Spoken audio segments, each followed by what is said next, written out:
नमस्कार, मी तन्मय टिल्लू. कौल 24चा पोहोचलाय दिंडोरी लोकसभा मतदारसंघामध्ये. दिंडोरी लोकसभा मतदारसंघ अर्थात विद्यमान खासदार भारती पवार यांचा लोकसभा मतदारसंघ.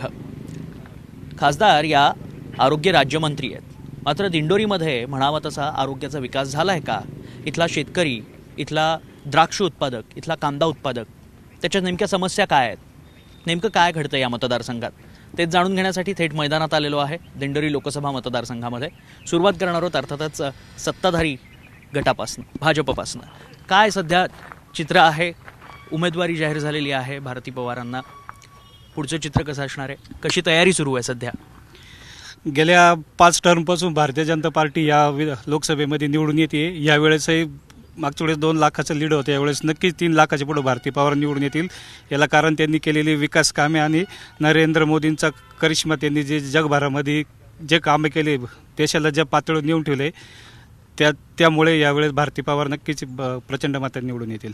ठीक आहे, विकास झालेला आहे त्यामुळे मोठ्या प्रमाणात भारती पवारांना लीड मिळेल, 3 लाखाचं मताधिक्यांनी ती जिंकून येतील असे दावे केले जातात. खरंच परिस्थिती काय आहे सध्या? आणि मुळात महाविकास आघाडीचा उमेदवार अजूनही डिक्लेअर झालेला नाही, या इच्छुकांची बरीच मोठी फौज आहे.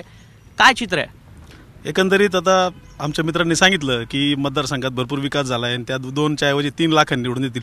विकासाची व्याख्या त्यांच्या परीने काय आम्हाला माहीत नाही, पण इथला कांदा उत्पादक शेतकरी आज त्रासलेला आहे. इथला द्राक्ष उत्पादक शेतकरी आज अतिशय अडचणीत आहे. आसमानी सुलतानी संकटांना सामना करत असताना एक सरकारच्या जे धोरणं राबवले जात आहे, जे सरकारचे धोरणं शेतकऱ्यांना लादले जात आहे, या धोरणांमुळे शेतकरी एकदम मेटाकुटीस आलेला आहे. त्यामुळे मी निश्चित एवढं सांगू शकतो की शेतकरी या वेळेला यांना घरी बसवल्याशिवाय शांत राहणार नाही. विकासाची भाषा बोलणं इथं 25 वर्षापासून हे म्हटले का विकास झालेला आहे. मला तर काही वाटलं नाही या मतदारसंघात विकास झालेले. विकास झालेले पूर्वीचे जे खासदार होते त्यांचा विकास झाला स्वतःचा, आणि आता विद्यमान जे मंत्री होते त्यांचा भरघोस विकास झालेला आहे. मतदारसंघातला काही विकास झालेला नाही. इथली आदिवासी जनता आणि ह्या मतदारसंघातले जे शेतकऱ्यांचे प्रश्न आहे त्यांचा विकास झालेला नाही. आणि जे रोजगारवर बोलायचे, भारती पवारांनी मागच्या इथंच कार्यक्रम झालेला होता, तिथं बोलले होते की आम्ही रोजगार देऊ, कांद्यासाठी प्रश्न मांडू, पण कांद्यासाठी पण काही भारती पवारांनाही काही करता आला नाही. निर्यात बंदी उठवता नाही आली. कांद्याची माळ तुम्ही गळ्यात घातलेली आहे. 31 मार्चला कांदा बंदी उठवणार होते, पण अजूनपर्यंत काही घोषणा. साहेब, काय झालंय, हा मतदारसंघ जेवढा आदिवासी बहुल आहे तेवढा शेतकरी पण आहे. याच्यामध्ये 4 जे तालुके आहेत ते आदिवासी आहेत, ज्याच्यावरती केंद्रामध्ये सुद्धा उच्चारला गेला नाही. फक्त आदिवासींच्या नावाखाली मतं मिळवली. आत्ता ज्या मंत्री आहेत, पूर्वी म्हटलं जायचं वैद्याचं पोर पांगळं, वैद्यकीय मंत्री केल्यात पण पोरं पांगळेच राहिले राज्यामध्ये. आत्ता काल परवा पेठमध्ये एक महिला स्वतः गर्भवती असताना तिच्या मुलासह एक्सपायर झाली. मग आरोग्यमंत्र्यांनी काय केलं नेमकं? कांद्याच्या माळा घातल्याचं कारण असं आहे की इथं जी 4 तालुके आहेत यांची उपजीविका 100% कांद्यावरती आहे. आणि आज तुम्ही तुमच्या तोंडाने सांगताय का 31 मार्चपर्यंत अजून कांदा उठत नाही. मग त्या कांद्याचं नेमकं करायचं काय? शेतकरी दिवसभर राबतो, स्वतःचं अंगाचं कातडं अंगाला जाळतो, पाणी उन्हात, रात्रीची लाईट असते, लाईट मिळत नाही दिवसभरामध्ये. अशा वातावरणात जे पीक घेत आहे ते सुद्धा पोटाला नाही. मुलांचे शिक्षण नाही करू शकत आहे. तो जिल्हा परिषदेच्या शाळा तुमच्या दत्तक द्यायला निघालेत. अशा आदिवासी भागामध्ये आदिवासी मंत्र्यांनी केलं काय? तुम्ही आत्ता आले, रस्ते बघितले असाल ना, काय परिस्थिती रस्त्यांची, काय परिस्थिती आरोग्याची, शिक्षणाची. कळवण नाशिक जो रस्ता आहे, नाशिक कळवण जो रस्ता आहे तो राष्ट्रीय महामार्ग आहे नाही, नेमकी परिस्थिती काय? कारण दुसरीकडे रुग्णालयांची अवस्था तीच आहे. काय सध्या परिस्थिती? आरोग्य राज्यमंत्री आहेत भारती पवार, पण म्हणावा तसा लोकसभा मतदारसंघात आरोग्याची वानवा आहे. रुग्णालयात अगदी रुग्णशय्येवर आहेत. हे फक्त विरोधकांचं म्हणणं आहे का आरोग्य सेवा खूप विस्कटलेली आहे. तसं प्रॅक्टिकली काहीच नाही. भारतीताई केंद्रीय मंत्री झाल्यापासून आरोग्य सेवा एकदम सुरळीत चालू आहे. दिंडोरीत रुग्णालय झाले, वणीमध्ये रिसर्च सेंटर झाले, असे अनेक शेकडो मी तुम्हाला उदाहरणं सांगू शकतो. विरोधांकडे आता मुद्दे नाही कुठलेच, काहीतरी विरोध करायचा. आता एवढे मुद्दे सांगितले की त्यांनी नाही, त्याला महत्व नाही ना. प्रॅक्टिकली तुम्ही जाऊन त्याचा तपास करा ना. त्यांनी आता योजनांचा उल्लेख केला. शेतकऱ्याला 500 रुपये प्रति महिना अनुदान देतंय सरकार. एका कुटुंबात जर 5 लोक असले तर 3.25 रुपये रोजाप्रमाणे शासन पैसे देतंय. ताईंच्या बाबतीत जर बोलायचं झालं तर ताईंनी मागे कॅलेंडर छापले होते मतदारसंघात वाटण्याकरता. 19,048 कोटीचा निधी आणला. तो निधी नेमका कशाला आणला? 19,048 बरं का, 190 कोटी नाही किंवा 19 कोटी नाही, 19,048 कोटी रुपये जर या मतदारसंघात खर्च केले असते ना, हा मतदारसंघ सुजलाम सुफलाम झाला असता, कालही कांद्याचं मार्केट 700 रुपये, अशी कोणती टेक्नॉलॉजी की 700चं 7000 मार्केट होणार आहे? यांना शहरातल्या लोकांना वाटायचं आहे, मोफत वाटायचं आहे, यांनी अनुदानात घ्यावा, शहरातल्या लोकांना मोफत वाटावा. परंतु शेतकऱ्याचं आज जे काही नुकसान होतं याला जबाबदार कोण? 5 वर्षात, गेल्या 10 वर्षात नेमकी परिस्थिती बदलली आहे का? गेल्या 5 वर्षामध्ये परिस्थितीच बदलली नाही. आदिवासी राखीव मतदारसंघ आहे आणि या मतदारसंघातून जे निवडून गेले ते आदिवासी महिला आहेत. परंतु माझी एकच विनंती आहे सत्ताधाऱ्यांना का बाबा रे, तुम्ही म्हणता आरोग्यमंत्रीपद तुम्हाला दिलं आहे, परंतु दवाखाने बांधून झाले, त्यामध्ये श्रीतज्ञ डॉक्टर तरी आहेत का? मग जर असे महिला जर आहेत आणि तिथं जर श्रीतज्ञ रोग डॉक्टरच नसतील तर मग हे मंत्रिपद काय मिरवायला पुरतं आहे का? उत्तर घेऊया, बोला. दिंडोरी लोकसभा अस्तित्वात आल्यापासून BJPचंच वर्चस्व या दिंडोरी लोकसभेवर. परंतु आता ज्या मंत्री होत्या त्यांच्याकडं आरोग्याचं खातं होतं, परंतु या दिंडोरी लोकसभेमध्ये जवळजवळ 90 ग्रामीण रुग्णालय आहे आणि या 90 ग्रामीण रुग्णालयामध्ये 500 ते 600 जागा व्हॅकंट आहे. त्या पण भरता आल्या नाही 5 वर्षामध्ये आणि एकही ग्रामीण रुग्णालयाला उपजिल्हा रुग्णालयाचा दर्जा देता आला नाही. आणि सर्वात जास्त या दिंडोरी तालुक्यामध्ये या विधानसभेमध्ये सर्वात जास्त धरणं आहे, परंतु एकाही लोकप्रतिनिधीनं, तो कोणत्याही पक्षाचा असो, आत्तापर्यंत जो निवडून गेले त्यांनी कोणत्याही प्रतिनिधीनं पाण्याचं नियोजन शेतीसाठी या तालुक्यामध्ये केलं नाही. दिंडोरीचा विकास झाला, जन्माला आला, पण दिल्लीला गाण दिलाय औरंगाबादकडे. कागदावर फक्त योजना राबवलेले गेलेले आहे. इथं कॅलेंडर छापणे, त्याच्यावर प्रसिद्धी मिळवणे, फक्त दाखवणे की 19,000 कोटी आणले.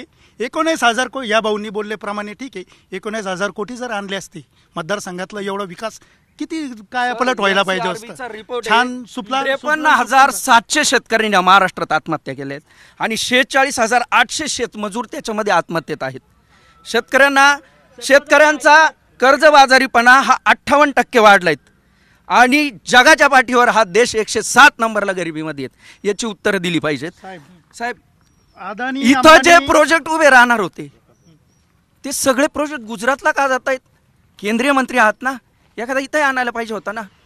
नाही, निर्यात बंदी अजूनही काय का, म्हणजे ती उठवली का नाही? तुमची इच्छा नाही निर्यात बंदी उठावी? तुम्ही शेतकरी आहात म्हणालात, तुमची इच्छा नाही निर्यात बंदी उठावी? कांद्याला चांगला भाव मिळाला, निर्यात व्हावी कांद्याची, एकदम योग्य व्हायला पाहिजे. मी पण मान्य, मी एक शेतकरी, मी समजू शकतो या भावना.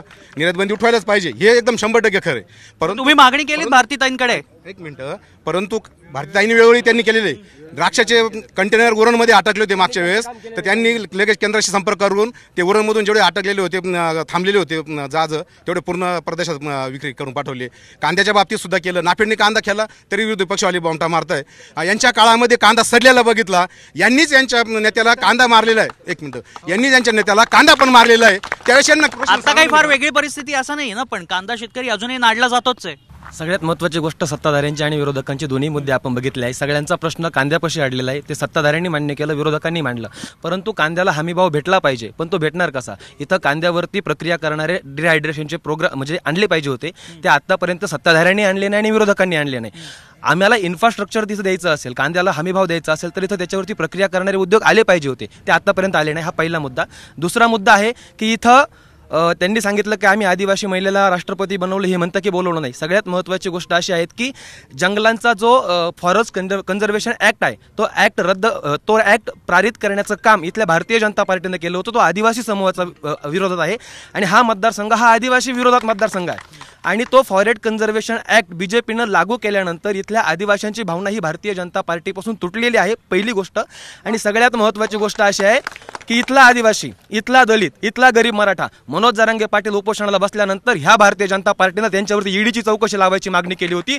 इथला विरोधक सुद्धा मग शरद पवार साहेब असतील, उद्धव ठाकरे साहेब असतील, मनोज जरांगे पाटलांच्या बाजूने ठामपणे उभे राहिले नाही. एकमेव ॲडव्होकेट प्रकाश तथा बाळासाहेब आंबेडकर आहे. गरीब मराठ्यांचं नेतृत्व पुढे आलं पाहिजे. आम्ही जो इथं उभे आहोत ते आमच्या लोकसभेमधल्या अडचणी सांगायला, परंतु त्याचा परिणाम इथं होतोय. माननीय खासदार मागच्या वेळेस जिल्हा परिषद सदस्य होत्या.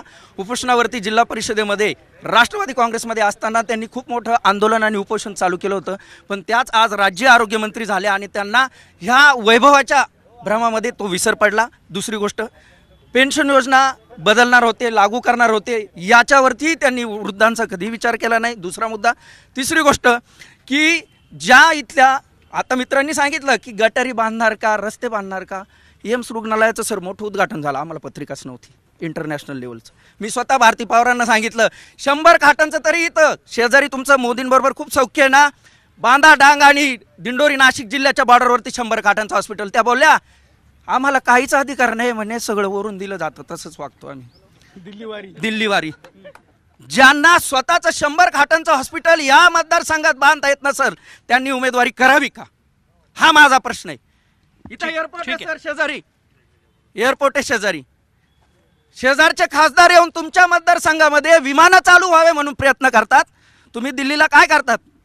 तुम्ही आज कारखान्यावर चाला, तुम्ही बनवट फाट्यावर चाला, तुम्ही आज थांबा तुमच्यावर बोललो का बोलले का सत्य सत्य मग ऐकून घ्या. आज पालखेड रस्त्यावर आरोप केले गेले, पालखेड रस्त्याचं काम चालू नाही, उमरा रस्ता चालू नाही, बनवटचा रस्ता चालू झाला नाही, करंजखेड फाटा बनवट रस्ता चालू झाला नाही, कारखान्याचा रस्ता सुरू झाला नाही. सोनजाम सहित 65 कोटी रुपये या सरकारने खेडगावकरांना दिले. 65 कोटी रुपये दिले, 65 कोटी रुपये दिलेले. बोला. राहिला कामगारांचा प्रश्न तर हे म्हणता की आपलं MIDC चालू होते, काही 22,000 काय कामगार लागणार आहे. आज 1.5 वर्ष झालं हाय मीडियाचे कामगार इथं कचेरीवर 6 महिन्यापासून बसले होते. भारतीताईंचे PA येऊन लिहून गेले, ते म्हणे की आम्ही तुमचा मुद्दा मांडतो, अजून कुठलाही प्रश्न सुटला नाही. तर मग कोणत्या प्रश्न व कामगारांचा प्रश्न सुटल? हा, आता हे कामगारांच्या बद्दल जे बोलले तर खरोखरच आम्ही वेळोवेळी या तालुक्यात तहसीलदार असेल, BDO असेल, यांना आहे ना कामगारांच्या माध्यमातून असेल, वनजमिनीच्या माध्यमातून असेल, वनजमिनीच्या माध्यम असे का आदिवासींनी बिगर आदिवासी तर सगळ्यांना ह्या गोष्टीचा फायदा करून दिलेला आहे. आणि आज हे म्हणतात विकास विकास विकास झाला आहे, खरोखर झाला आहे का आमच्याच खिशातून काढून आणि आम्हालाच मिळतात. कारण 6,000 रुपये जे मोदी सरकार देतं आहे पण हे आमच्याच खिशातून आम्हाला मिळतात. हा विकास झाला का, असं याला विकास म्हणावं का? लोकप्रतिनिधी लोकसभेतल्या एक महिला आहेत आणि महिला आयोगाचा, राज्य महिला आयोगाचा कुठल्याही धोरणावरती त्यांनी कधीही चर्चा केलेली नाही. आज राज्यामध्ये कायदा सुव्यवस्थामध्ये दिवसा ढवळ्या 2,904 मुलींवर बलात्काराच्या घटना घडल्या आहेत. याची नोंद आहे पोलीस स्टेशन डायऱ्यांना. याच्यावरती कधीच उतरल्या नाही त्या रस्त्यावरती.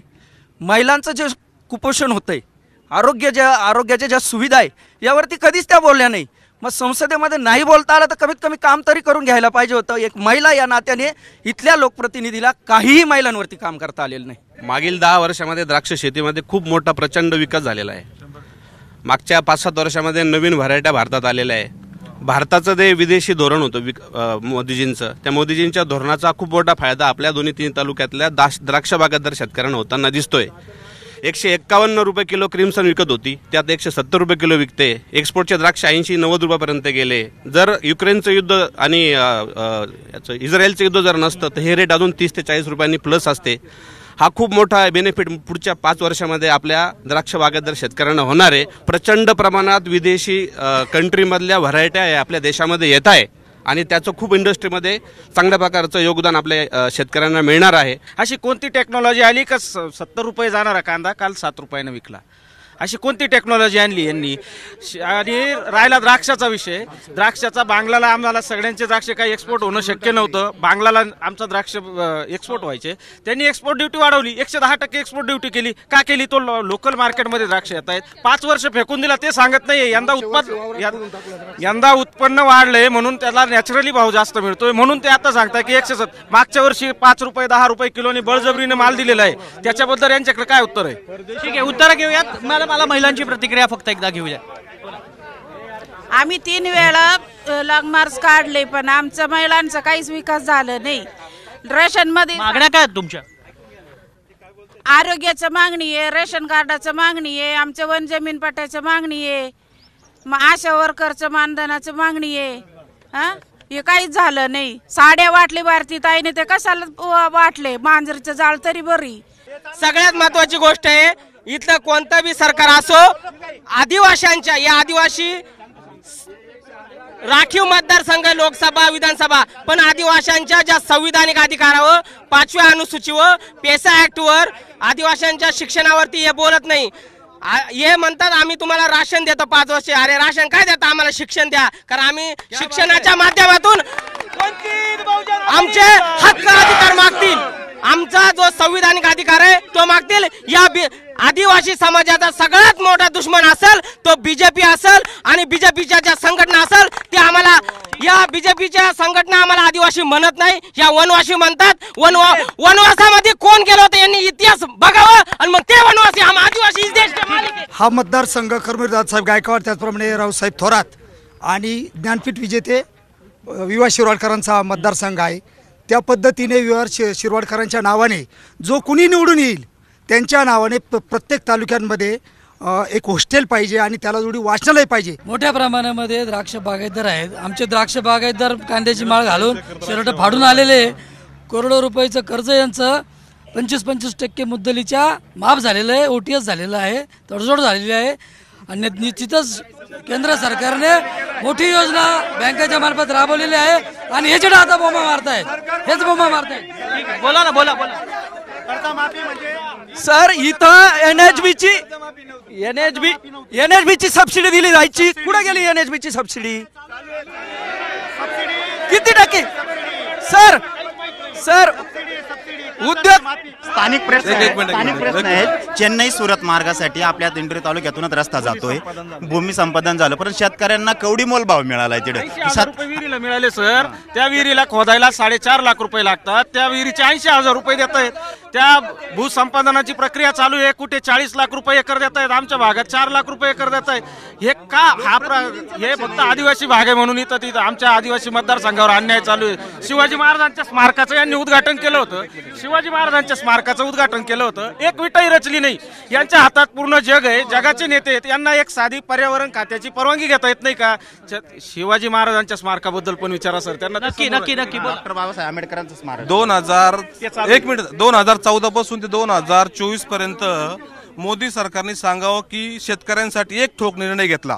2014 पासून ते 2024 पर्यंत जे शरद पवार साहेबांनी 2008ला 72,000 कोटी रुपयाची कर्जमाफी केली होती आणि एकट्या महाराष्ट्राच्या वाट्याला 8,000 कोटी रुपये आले होते. यांनी फक्त सांगितलं कर्जमाफी करतो 50,000 देतो. कोणाला देतो? रेग्युलर लोकांना. दाखवा किती लोकांना कर्जमाफी आली. आणि 10 वर्षामध्ये 350 वर्षापूर्वी तुकाराम महाराजांनी जी कर्जमाफी केली त्याच्यानंतर फक्त पै कावलिया निघाला तो शरद पवार साहेब का त्यांनी अख्ख्या भारतामध्ये 75,000 कोटीची कर्जमाफी केली. एकच आवलिया निघाला फक्त. ऐकून घ्या, 2008-9 साली जी कर्जमाफी झाली ती 70,000 कोटीची झाली होती पूर्ण भारतभर. आता मोदी सरकारने जे 6,000 किसान सन्मान निधीचे दिलेले त्याचा आकडा 2,40,000 कोटीच्या वरती आहे. अजिबात नाही. आकडा कोणता मोठा आहे ऐकून घ्या. मुठभर लोकांना कर्जमाफी झाली. मी स्वतः शेतकरी आहे, मी 5 लाखाचे 23 लाख रुपये भरले, मला 1 रुपया कर्जमाफी झालेली नाहीये. पण हे 6,000 रुपये आता गव्हर्नमेंट आम्हाला देत आहे. याचा आकडा 2,40,000 कोटीचा आहे. 70,000 कोटी मोठे आहे का 2,40,000 कोटी मोठे? शरद पवारांनी फसवलं म्हणतात ते. शरद पवारांनी फसवलं, त्यांना विचारा त्यांची कर्जमाफी झालेली आहे का करून घेतली, मग करून द्या. त्यातले बरेचसे सर्वसाधारण कार्यकर्ते आहेत, बीजेपीचे पण आहेत, त्याच्यात आवड निवड कोणालाही केली नाही. आणि यांनी सांगितलं प्रश्न शेतकऱ्यांच्या बाबतीमध्ये का नवीन व्हरायटी सरकारने बाहेरून आणल्या. स्वतः शेतकऱ्यांनी पैसे भरून आणि त्या व्हरायटी बाहेरून आणलेल्या आहे. शेतकरी प्रोड्युसर कंपनी आहे, त्या कंपनीने या नवीन व्हरायटी आणलेल्या आहे. या सरकारने आणलेल्या नाही. या सरकारने याच्यामध्ये सरकारचा काही एक संबंध नाही. ठीक आहे. दिंडोरी लोकसभा मतदारसंघामध्ये मुद्दे सत्ताधाऱ्यांचे की विरोधकांचे? अजूनही विरोधकांचा उमेदवार ठरलेला नाही. त्यामुळे जनता कोणाच्या पारड्यात मतदान करणार हा प्रश्न इथे महत्त्वाचा आहे.